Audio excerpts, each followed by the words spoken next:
এতদিন জীবনের ঝুঁকি নিয়ে বিশ্বের সামনে তুলে ধরেছেন যুদ্ধবিধ্বস্ত গাজার সংবাদ। আজ তারা নিজেরাই সংবাদ।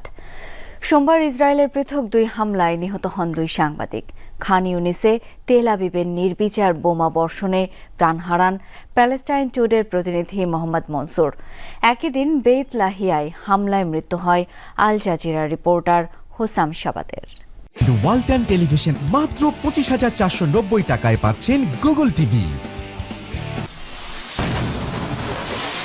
প্রতি মুহূর্তে মৃত্যু ঝুঁকি জেনেও গাজার এ প্রান্ত থেকে ও প্রান্তে ছুটে ইসরায়েলের হামলার তথ্য সংগ্রহ করছেন বহু সাংবাদিক। তাদেরই একজন প্যালেস্টাইন টুডের প্রতিনিধি মোহাম্মদ মনসুর।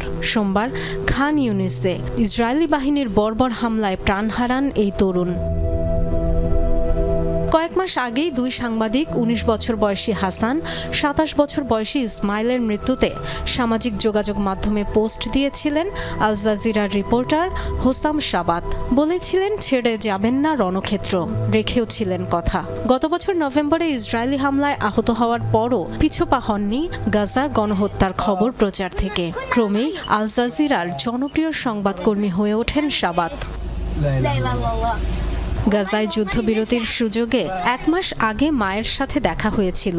আবেগঘন ভিডিও শেয়ার করেছিলেন নিজেই। এটা যে শেষ দেখা হতে পারে জানা ছিল সেটাও।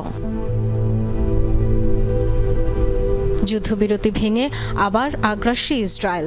বুম ক্যামেরা নিয়ে আবারও মাঠে নামেন শাবাত। সোমবার বেইত লাহিয়ায় সংবাদ সংগ্রহের সময় তার গাড়ি লক্ষ্য করে হামলা চালায় ইসরায়েলি সেনারা। প্রাণ হারান শাবাত।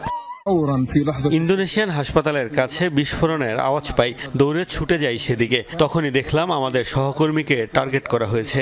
সাংবাদিক হুসাম শাবাত, আমাদের কলিগ হুসামের গাড়ি এটা। এখানে তার রক্ত লেগে আছে। প্যালেস্টিনিয়ান জার্নালিস্ট সিন্ডিকেটের তথ্য অনুযায়ী গাজায় চলমান ইসরায়েলি আগ্রাসনে 1.5 বছরে কমপক্ষে 208 সাংবাদিকের মৃত্যু হয়েছে। এদের মধ্যে 7 জন আল জাজিরার।